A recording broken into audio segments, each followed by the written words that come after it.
How you doing, guys? Today we're talking parts.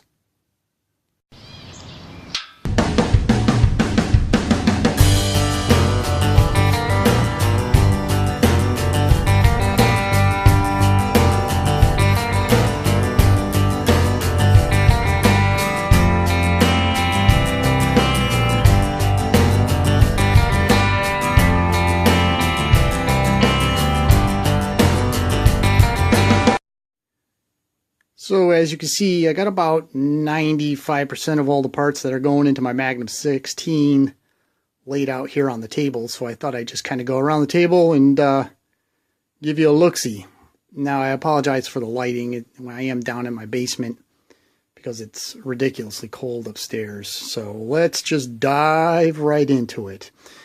The block, you've seen it a bunch of times. It's ready for assembly. One more quick wipe out and it is all set. There's been a little bit of a change in the piston. In my prior videos, I said that I was going to use a 3/over piston and a 3/over ring set. After I kind of loosely dry fitted the 3/over piston in the bore, I noticed that there seemed to be a lot of interference. In other words, it seemed to be, just with a little tiny bit of rocking, it would like seem to jam up in the bore going up and down. And I really didn't like that. So what I did is I went out and I found a new standard size piston. I dropped it in the bore.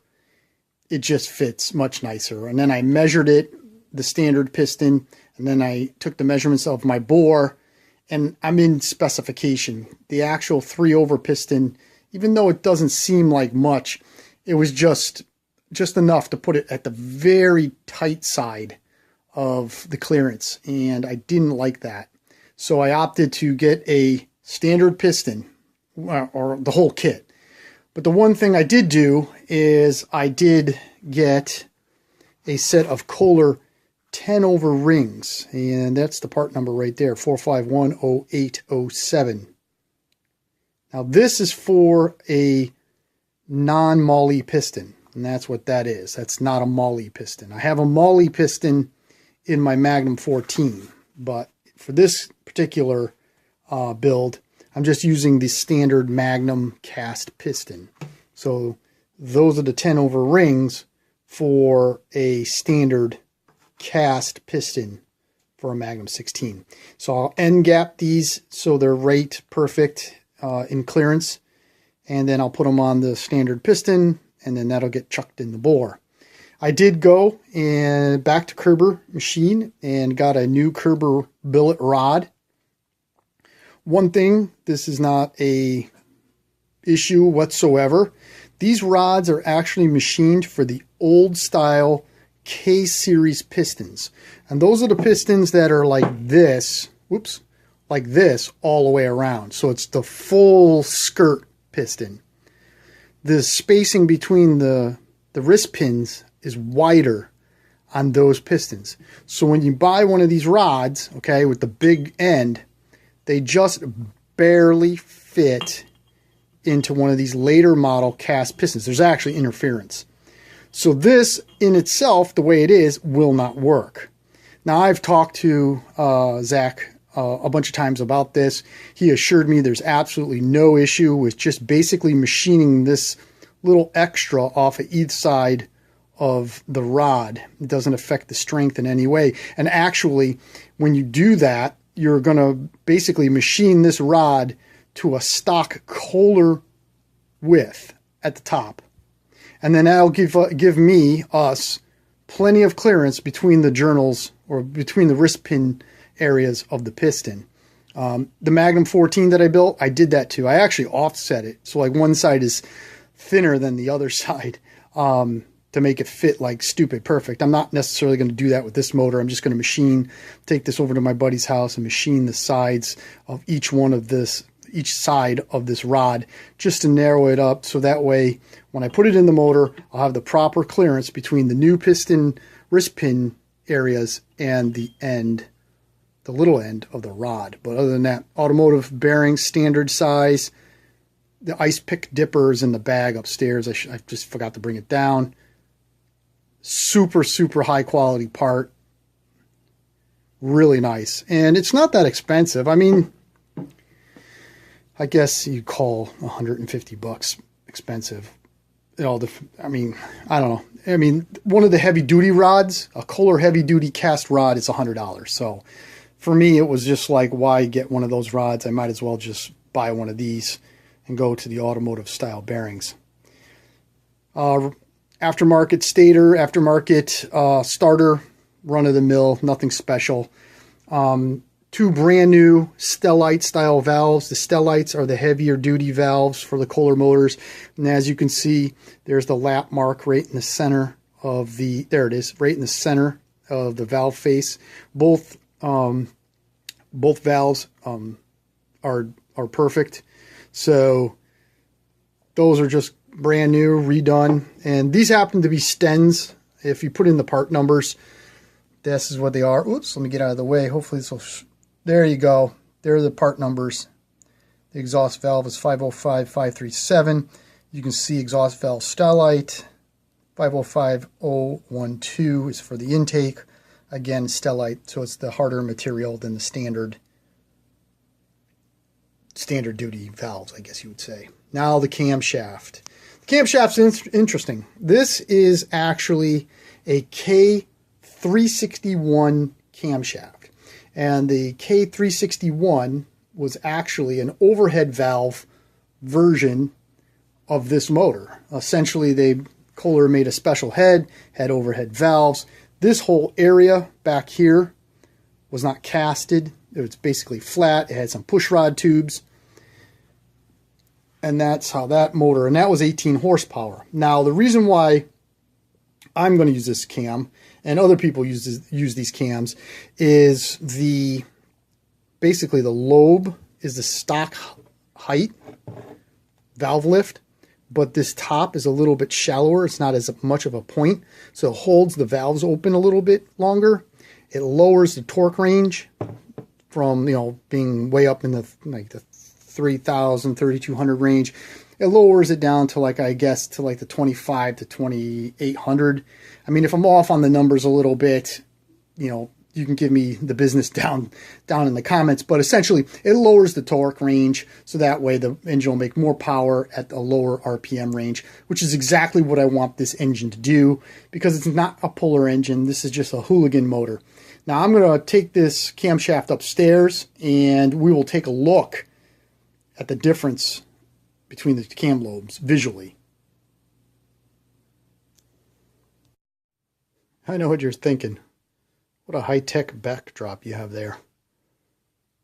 But we're talking camshafts. So on the left side, we have the K361 cam.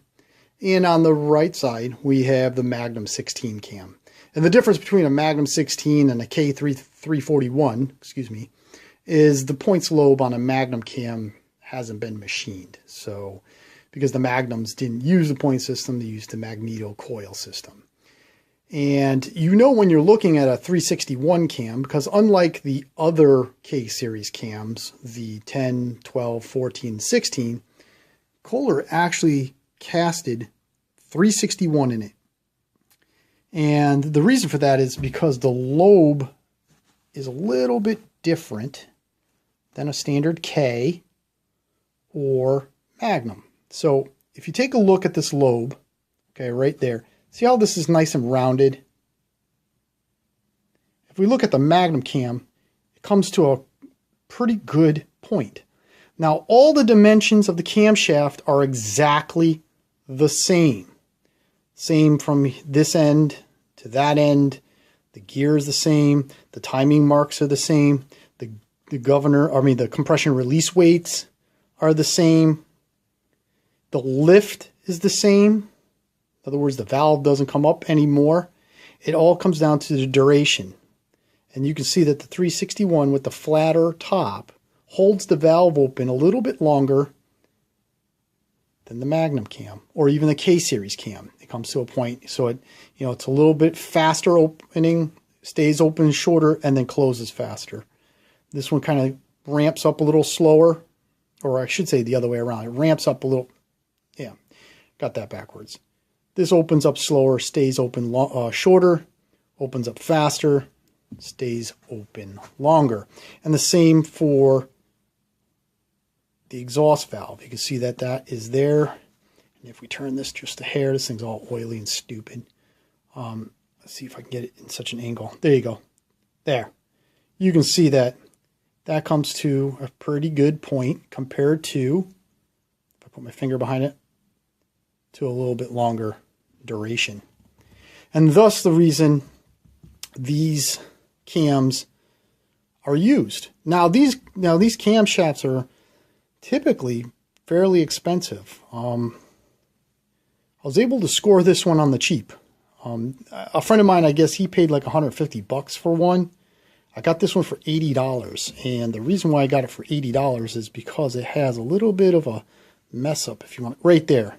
It has this little divot right here, and this is the fuel pump lobe. And so number one, I didn't care because I'm not running a mechanical fuel pump. And two, if you look at it, the fuel pump rides on this line right in the center of my thumbnail. So even if I wanted to run this camshaft with a mechanical fuel pump, you can, because the lobe, the actual actuating lobe, is on this side. And it's fine. I looked over this camshaft. Everything is in mint shape. There's no cracks. There's nothing. So I said, what the hell? So we're going to put that camshaft, the 361 camshaft, into the Magnum 16. And we'll see if it makes any difference. Back to the parts. Standard crank. You saw me measure that up, or saw the measurements of the crank. It's stock. Standard bearings on the rod. This is the Magnum carburetor that was on it. I just totally cleaned it. The bushing area, or the top area, is all worn out. There's a lot of play in the throttle shaft itself, so I had to remove that. I do have the bushing, or replacement bushing. You've seen me put those in before, so I'm going to be putting that in there. I am going to run a K-series throttle shaft because it just fits better, and also I didn't want to have those little, I didn't want to have a non-adjustable governor rod like the Magnums come with. So from, where did I get this from? Ah, yes, I Save Tractors. I got a reproduction governor link. And to be honest with you, this is the best one I've seen. I've gotten a couple of these reproduction ones from other companies, and I will give a shout out to this guy. His part is damn near exact to a real Kohler part. Good part. I like that. Kohler block off plate for the fuel pump, because we're not going to be using a mechanical fuel pump. That's the part number for that. If you're looking for the part number for the bushing, there's the part number for the bushing. Standard rebuild kit for the carburetor. There's the part number for that. Just standard. I'm going to reuse the float in the bowl because they're both in good shape. There's no need to do anything with those. Intake and exhaust valve train, the lifters, the rotators, the springs, the keepers, everything's in real nice shape for both. They're all cleaned, ready to go. I'm going to use a K-series breather because I'm not going to have the crankcase gas on a Magnum motor goes from the valve area to the back of the airbox, and I'm not using a Magnum airbox. I'm going to use a GT14 wheel horse elbow and exterior air cleaner, so not going to use that. So I'm going to use a K-series. I have the lid, which is where, oh yeah, there's the lid. As you can tell, I primed a couple parts here, as you can see. So that's the lid. So K-series breather. I got a brand new governor spring for it. That is the part number for a new governor spring for a Magnum. So that's that. Magnum motors came with a nylon gear governor. I am upgrading to a cast iron governor setup. I've done this to all my Magnums. The other Magnum 10 on the little mule has one. The Magnum 14 I just built has one.